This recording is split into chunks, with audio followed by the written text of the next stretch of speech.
He's good. He is very good. Oh, dang. It got dark fast. Ooh. It's perfect for you. Ah, she's like singing out of my soul. Sometimes we get lost in our own little world, but it's all so much bigger than we realize.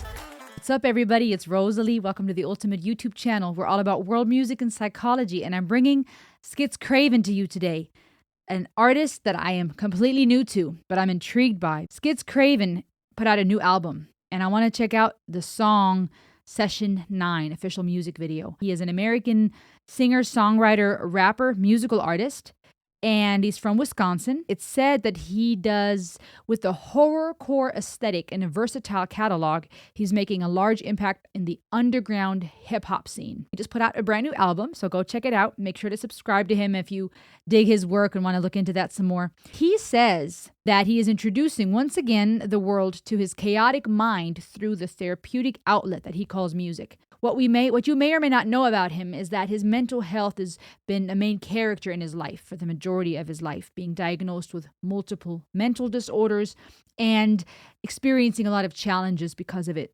And what I found interesting about sKitz Kraven, though I know little to nothing about him, is that he's been using music to cope with his disorders. Perfect for this channel. Here we go. Am I supposed to be worried? Am I supposed to be scared? Let's check it out.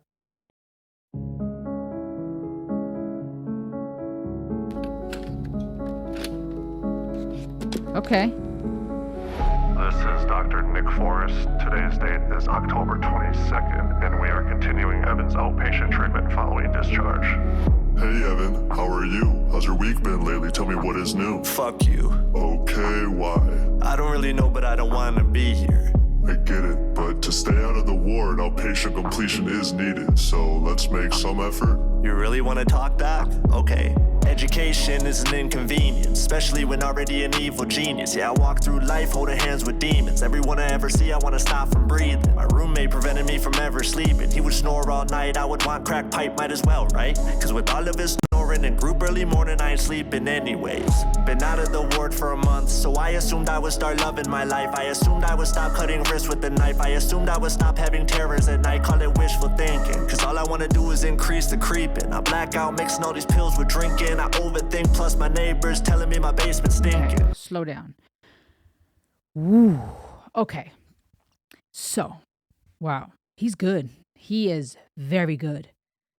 My brain, I need a second to process. So what I'm noticing here, I'm perceiving the cinematography, the vibe that I'm getting, and my mind is immediately looking for comparisons and contrasting to other artists or other music videos or themes that we've been reviewing together on this channel, because that's what our mind sometimes does, looking for references to communicate. What does this sound like? Who does this remind me of?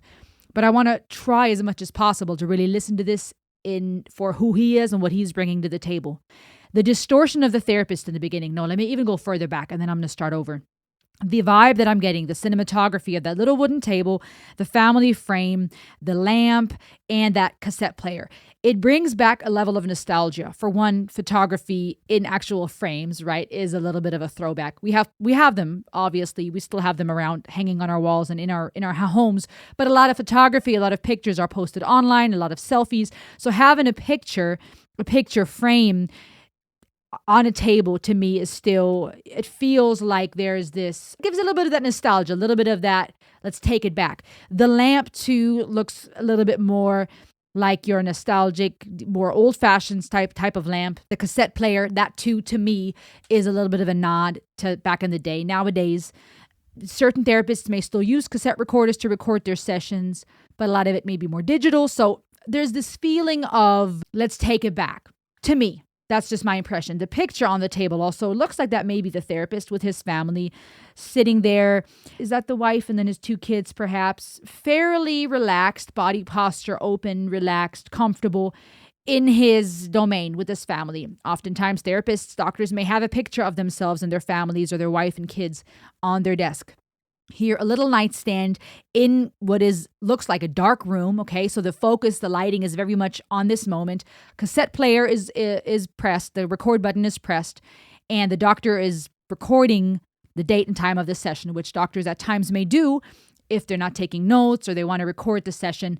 And depending on the situation, right, you may have this less in your casual counseling therapy session, but maybe if you're talking to a psychoanalyst, a psychotherapist, a psychiatrist, or when you're dealing with someone with heavy mental issues, someone perhaps who is bipolar or has schizophrenia or multiple personality disorder, sometimes the psychotherapist may want to record what is being said. Perhaps if other voices or other personalities manifest, you want to really capture that so they can revisit and analyze and figure out how to help this person.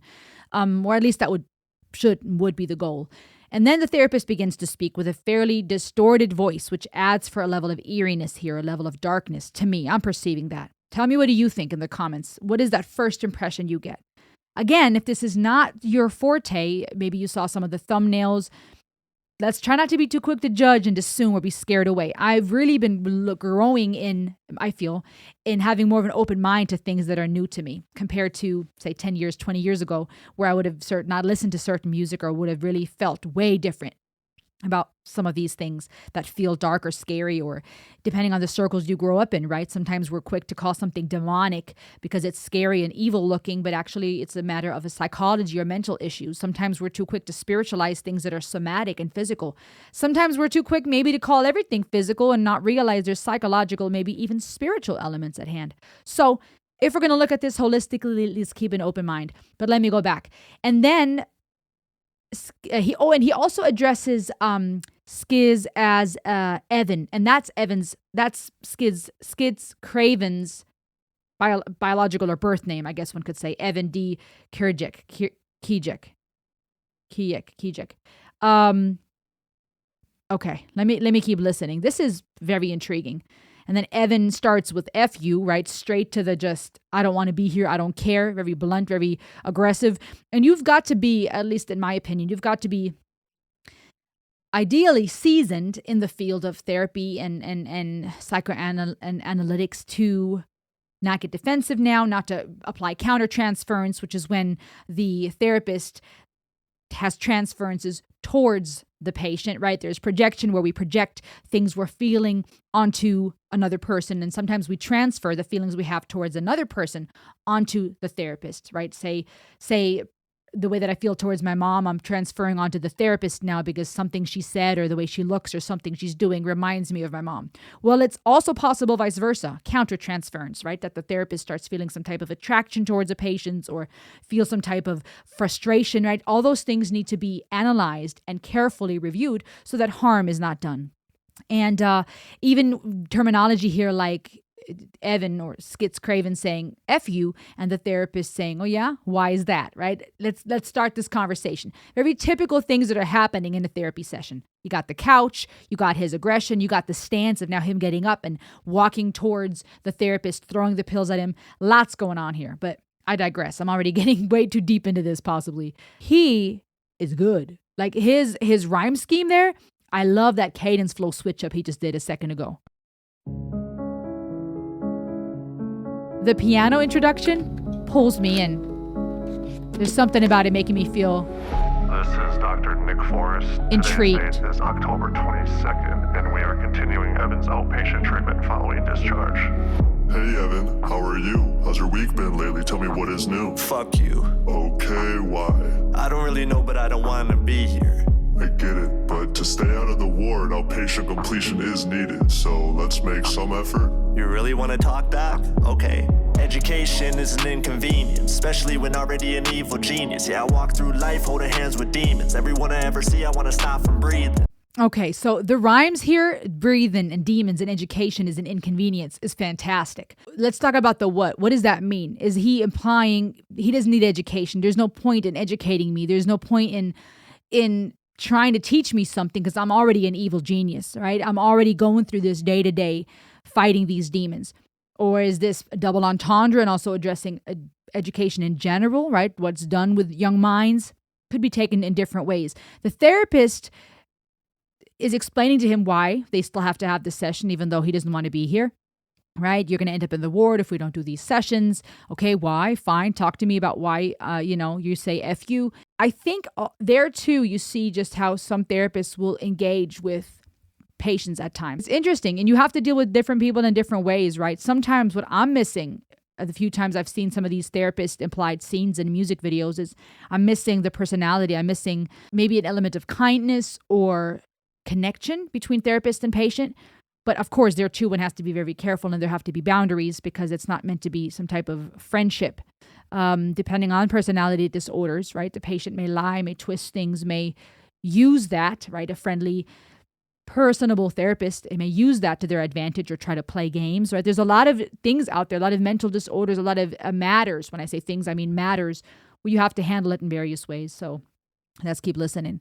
But his rhymes are already very interesting. My roommate prevented me from ever sleeping. He would snore all night. I would want crack pipe, might as well, right? Because with all of his snoring and group early morning, I ain't sleeping anyways. That cadence flow is what I'm talking about. Dun da da dun da dun da dun dun. That's a dope switch.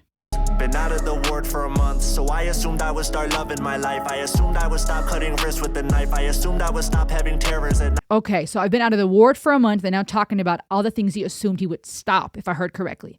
I assumed I would stop this. I would stop hurting myself, stop the drugs, stop all these things. I call it wishful thinking, cause all I wanna do is increase the creeping. I black out mixing all these pills with drinking. I overthink, plus my neighbors telling me my basement's stinking.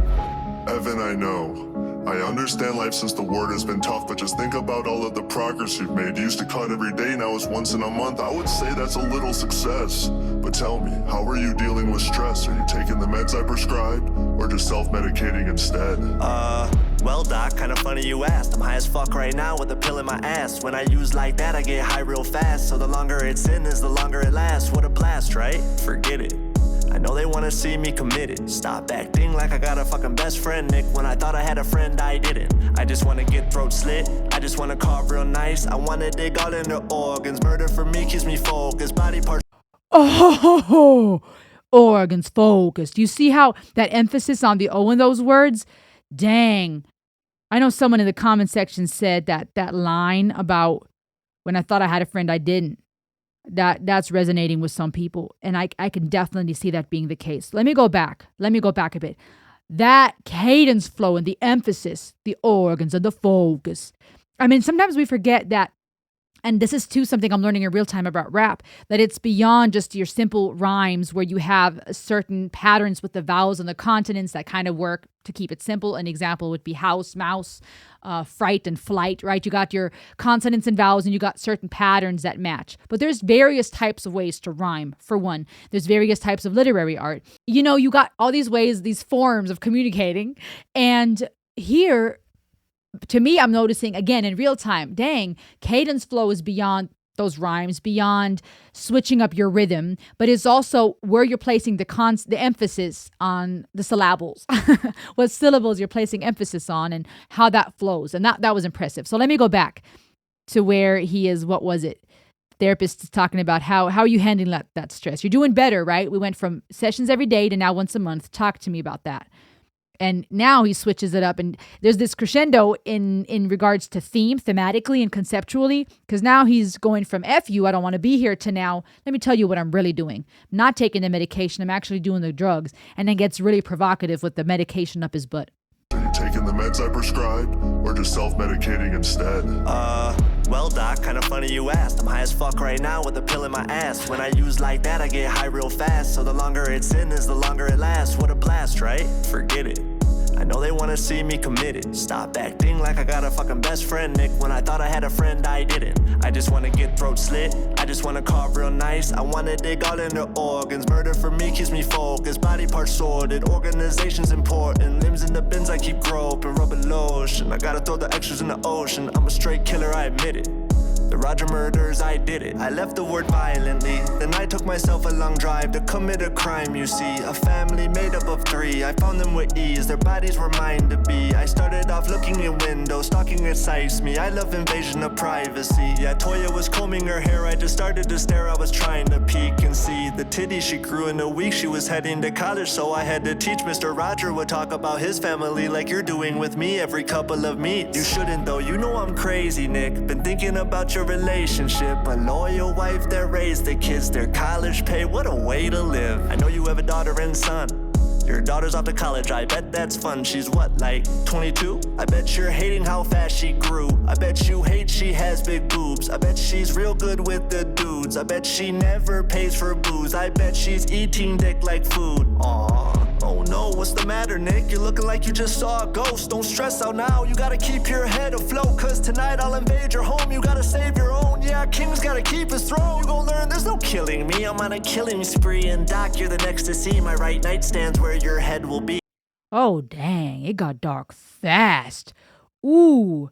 Okay. So the switch between, so that witch-like looking sKitz Kraven version on the side, to me, implies one type of personality disorder, right? That evil alter ego, perhaps. Now him talking about killing and the family of 3 that were easy to find, talking about, perhaps referring to masturbation, talking about the lotion and the groping, tapping into some deep topics here, or dark topics, I should say. I think referring to maybe one of the daughters of that family, how fast she grew, right? Is this a nod to perverse minds that observe young girls becoming women or have a thing for young girls that are barely women?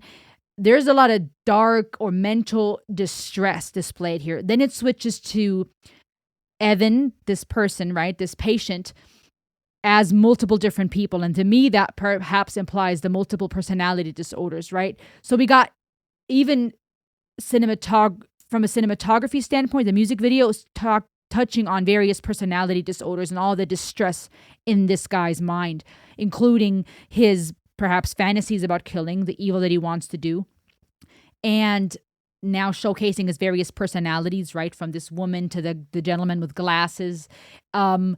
Switching back to Evan now trying to take it even further and threatening therapist with his own family, right? Taking the picture of his family up, pointing out that he recognizes he has a daughter, and now getting vulgar with it, right? Talking about her breasts and insulting her, right? Basically calling her a slur because, implying that she is promiscuous. And now saying, oh, look, see, Doc, I see how your face is changing. I see how this is affecting you. And now, as a side note, therapists are people too, okay? Even the most professional of them, depending on how ill the patient is, if the patient says certain things or makes it personal now, threatens the therapist's family, it takes a lot of skill, for one, not to let that get to you, right? And on surface level, some people may be able to pretend like it doesn't affect them, right? They feel like, I got to keep a straight face and show people this. I don't care about what you say. I'm not scared by you. But that's just surface level in my mind. The way that we appear, right? The way that a therapist or that a doctor is phased or unfazed by something, and the way that they present facially. But on a deeper level, as a therapist, you not only have to take that information and now not do some type of countertransference, right? Start feeling some type of way towards your patient, or tap into a bunch of fear, which is what the patient may be wanting to get out of this, some type of reaction. But you got to go deeper than that, and you got to go figure out and analyze why. Where's this coming from, right? And a simple question is, tell me more about that. Tell me why you want to hurt my family. Tell me why you feel this way. That won't always necessarily make the cut when you have someone who's severely mentally ill, okay? If they're struggling with severe mental disorders of whatever they are, there is, and now you add them not being on medication but on drugs, right? It's going to be hard to break through, and it'll take many sessions. And this modern day just, get some help real quick is not going to make the cut, right? There's a need for medication, a need for deep help. And it's hard because I think a good therapist would want to say everyone can be helped, and perhaps everyone can be helped. But then there's also those who may say, well, there has to be a willingness to help yourself. So this is getting really dark and really deep. There's something that has to happen inside when it comes to the analysis, and the therapist needing the wisdom, the training, the knowledge to know, where do I take this from here? And to also know the patient, right? Because you can know diagnoses textbook wise and say, okay, so this person has this issue. This is how I'm supposed to handle this according to the textbook and all the psychotherapists that have come before. But what about this person? If there's a relationship between patient and therapist, you also know, you get to know your patient after a while, and you recognize, why are they doing this? Why are they saying this? What is he trying to accomplish here? And I don't know how close this patient and this therapist are, though it looks like they've been meeting for a while in this music video, according to the concept of the song. But he's really trying to get under his skin. And I'm curious, I would just love to be inside of the mind of the therapist and know, how is he handling that? Is he actually, acting like he's seen a ghost? Is he actually responding with fear and shock? Or is that the patient, Evan here, trying to get even more under his skin? You bought a crib in the Hamptons, right? Only 20 minutes from the office? Tight. Man, you're like the shit now. Wouldn't it suck if your spleen got ripped out? Damn, Nick, you're looking like you need a cig. Wow. Take a sip of water and chill out. You still got like 7 more hours to live. You should really be spending this time with your kids. Anyways, Doc, are you happy we talked? Because if not, Okay, that's enough. The statements you've just made to me are very disturbing. I'm not sure if this is a way you express yourself as a release, or if these threats are serious. But you know that I have to report any harmful threats, especially ones towards me and my family. If this is the case, then our session today has come to an end. No, Doc. Of course these are just empty threats. My old psychiatrist, Dr. Roger, back in Wisconsin, told me that saying my urges out loud was a healthy way to manage them, so I don't have to kill. But with him and his family being murdered just a few weeks ago, I'm feeling overwhelmed with emotion, which is essentially causing me to lash out verbally. But don't worry, Doc. I'm not gonna hurt you. I'm not gonna hurt your family. And most importantly, I'm not gonna hurt anyone else. I promise. Dang. Ooh. Oh, buddy. Oof. Okay. Dang. So I'm going to take my therapist hat off for a second, okay? I'm going to be a reactor for a second. Just human to human. My first thought just a second ago, I'm going to be honest with you, okay? You're not my patient, I'm not your therapist. And I believe there's room for complete authenticity at times in moderation, depending on, the context and if it's for the benefit of the viewer. I think what I'm about to say may be beneficial in the sense that it'll perhaps be entertaining to you. My thought just a second ago was, yep, the ward it is. Okay, now hear me. Please don't get defensive. Remember, I am not your therapist. You're not my patient right now. I'm speaking as Rosalie to you as people. Okay? As a human, my mind goes, yeah, there ain't no way. This is hazard to society, hazard to me and my family. Nope.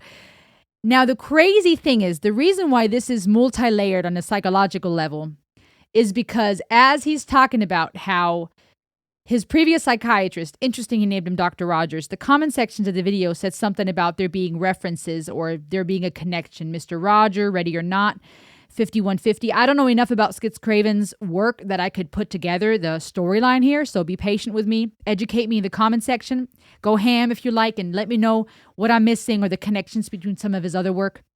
But it's interesting to call him Dr. Rogers, perhaps because of a reference to Mr. Rogers, the friendly neighbor, or even more so, Dr. Rogers, Carl Rogers, the psychologist that lived from 1902 to 1987.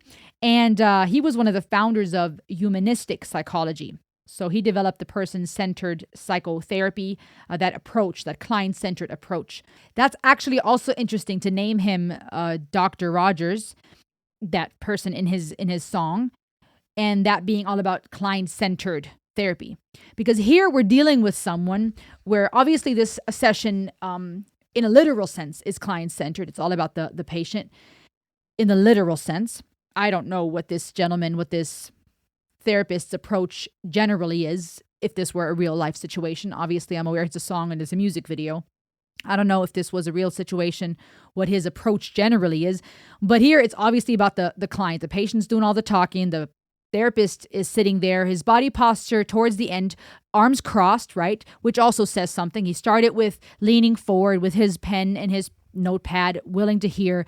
Even as Evan is sitting all around him and trying to threaten him, he's kind of sitting there in a fairly relaxed position. Now towards the end, legs closed off to the side, arms crossed, to me implying this is, I'm closing off. I'm starting to shut down. And therapist even says, listen, you threatened me. I'm going to have to report this. You know the deal. This is going to the wrong direction. And there is a time and place for that. Listen, therapists are people. They want to protect their own. And as he's criticizing here, Evan is criticizing, oh, you want to protect your throne, right? So there's that interesting, I guess, criticism of perhaps even, and that's just my interpretation, criticism of the mental health field and psychologists and therapists who some feel are just off to make money, right? There's a bunch of money in it. They just want to maybe get that ego boost, right? There's criticism plenty towards doctors, lawyers, therapists, psychiatrists, those who are in fields where you make a lot of money, where you have positions of power. And it makes people uncomfortable, right? And of course, ego plays a role in any profession, right? That's why you have people who talk about the need for certain reform when it comes to police, right? Because police officers are people. They need to go through mental health checks if they have the pressure and the stress they have, if they have the power that they have. That goes for teachers, that goes for doctors. Anyone who is taking care of other people or plays that type of role in society, there is that risk of ego playing a role, of our throne, right? The type of kingdom we're trying to build ourselves when it comes to finances, when it comes to our ego, feeling like we're somebody. We all have existential desires, even a therapist, right? Even a therapist wants to be good at what he does. Even a therapist, or at least many, I assume, would want to make a name for themselves or would want to go down in history as having been good at their skill. And so that's that duality here. But if they're skilled enough, hopefully can separate between that, their own desires and countertransferences and feelings, hopefully can separate between that and the patient's needs.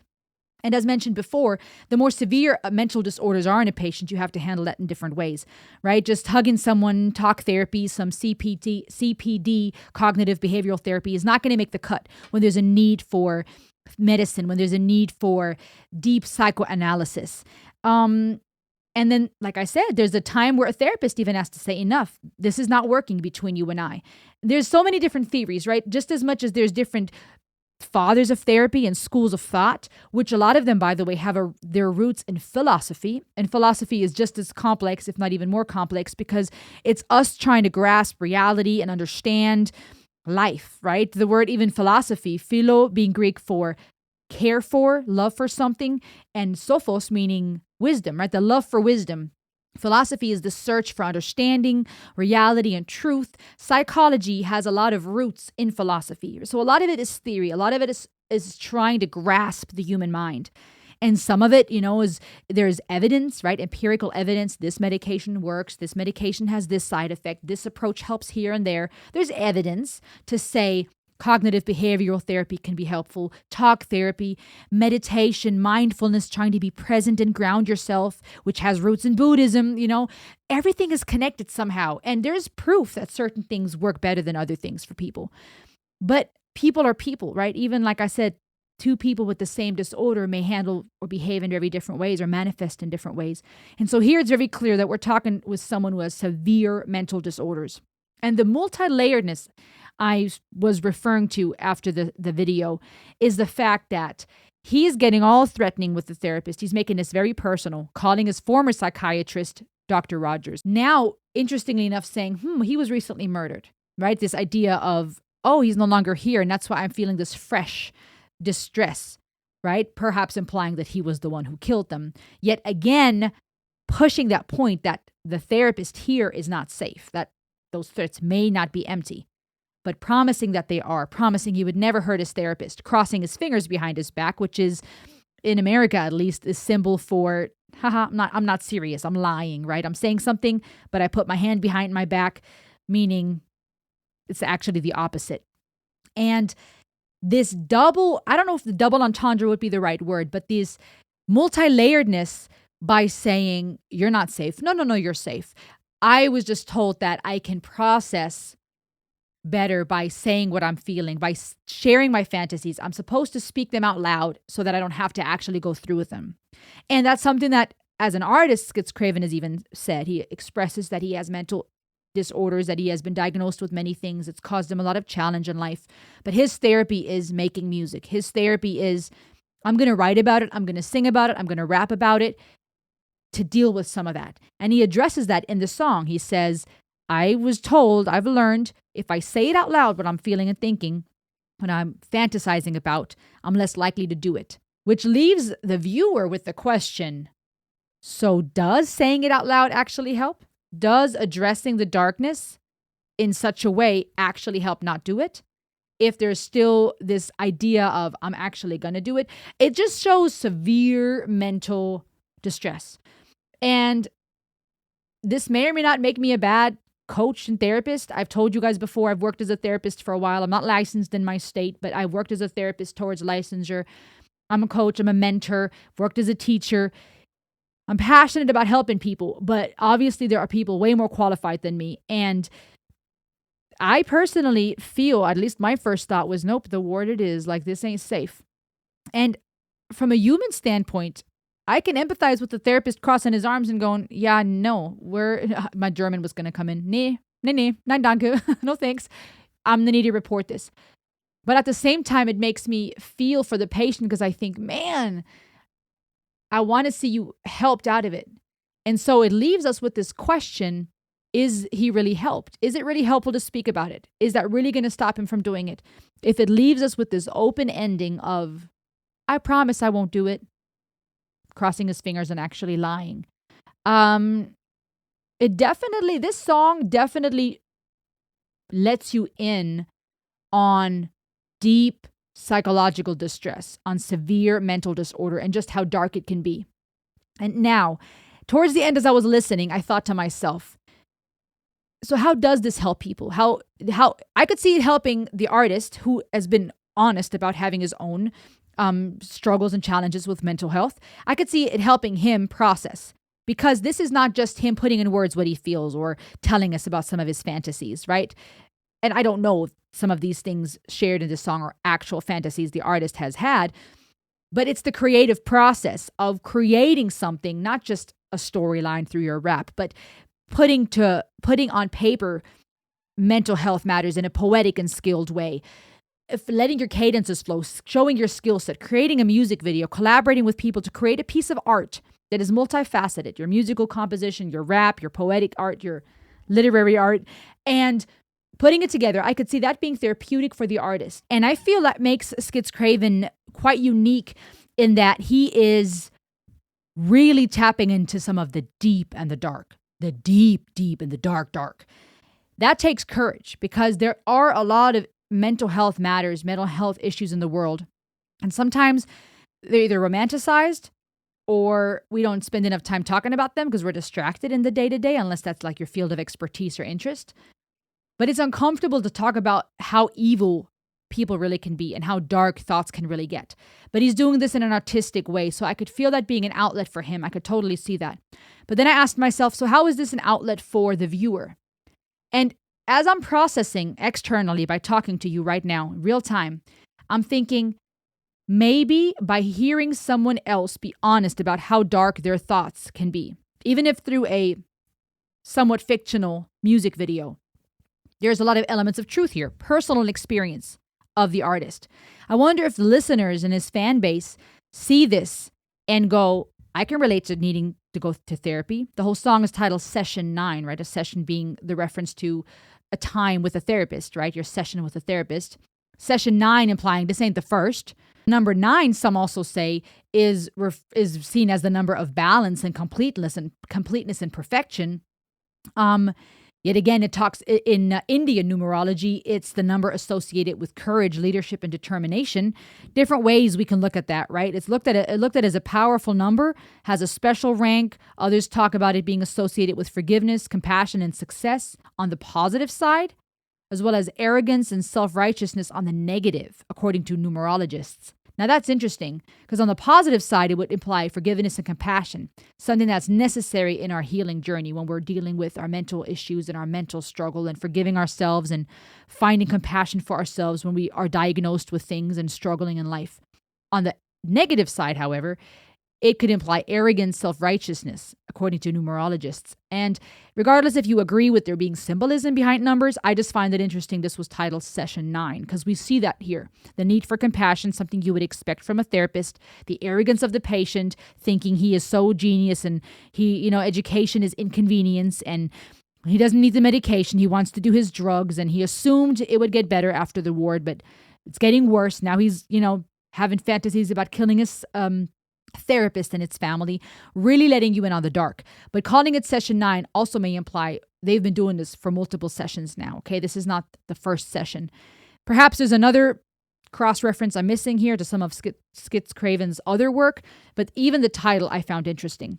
I could see this helping people because he's not afraid to talk about the dark stuff.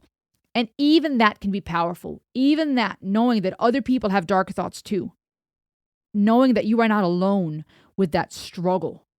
And finding someone like sKitz and saying to yourself, he has dark thoughts. He has mental struggles.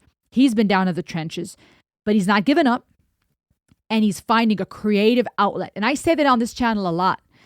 Let me not wave my finger like I'm scolding. I've said this several times on this channel. It's one of my slogans, actually. You were created to create. Regardless if you believe in the process of creation or evolution, I believe we're here to create. We constantly create. From breathing a breath, to creating life, to creating art, to creating words, creating thoughts. We're constantly putting things out into the world. And I think that's a powerful outlet, especially when you're dealing with some of those demons. And yeah.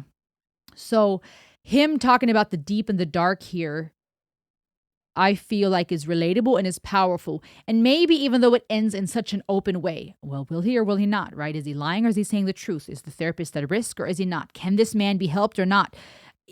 You know, even from a therapist's view, not knowing this patient, not having been in any sessions with this patient, this fictional patient in this video, I ask myself that. Can this man be helped? Would he be better off in the ward? I don't like the thought of someone just being jacked up on medication all the time. I feel medication should be a last resort. There's definitely a place for it, but I don't think it should be the only resort or the first go-to, right? These are people that are hurting, that have issues. And maybe that's a little idealistic of me, right? To hope maybe there's another way to help this patient. But I'm curious, right? Can this person be helped? And it leaves us with that openness. It doesn't have a conclusion of hope. Oh, but here's the remedy. No, he's fine now. He's going back to the ward. Or, oh, he's going back to medication. Or, oh, the therapist and his family are safe. It leaves us kind of sitting there with that, oh, crap, what now? And I think that's the reality of mental health a lot of times, is you have people that may have anything from depression and anxiety to severe to bipolar disorder, to severe schizophrenia, split personality, to straight up people who manifest different personalities, you know, and they may go from talking like one person to a completely different voice during the same session, all coming from the same human being, to someone who has dark and deep fantasies that make them a threat to society. There's deep and real pain out there. And by maybe, what do you think? Tell me if I'm wrong or if you agree. Maybe by leaving it open-ended and not ending on a note of conclusion and hope, it allows for us to be forced to sit with the uncomfortable for a moment and go, oh, snap. And sometimes I think that's necessary too, as uncomfortable as it is, to sit in that and go, dang. You know what I mean? Not that that needs to be the final word at all, right? There's still, I always want to refer to some type of hope. That's what I cling to because that's what gives me purpose and meaning. That's what helps me find comfort, if there's some type of note of hope. But hey, this is just one track of a whole album. So maybe hope is hidden somewhere in there. Ooh, you like what I did there? Hope is hidden. Ha. A little alliteration for you. Because I love literary art so much. Anyways, this is dope. And then lastly, guys, his rap skills and the way his cadences were flowing were impressive to me. And I love that I'm learning that about rap more and more and more. The different styles, the different approaches to rap. The beat was cool. The whole song was catchy. But what had me hooked most, in addition to like that, the content of the lyrics, was his skill. The way that his rhymes flowed and the way that his cadences flowed and the way he emphasized vowels and consonants fitting to the beat. Okay, sKitz Kraven, you've got my attention. Go check him out. Subscribe here too. Let me know what you think. Do you want to hear more? Should we look at the album? Let me know. I'll see you on the next ride. Ayo.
He says his album, Do You Hear Them Too? That's the name of his new album, is a medication he wants to give his listeners that need it most. The darkness, this is a quote in an email that he personally wrote to me, which I was so honored by, so flattered by.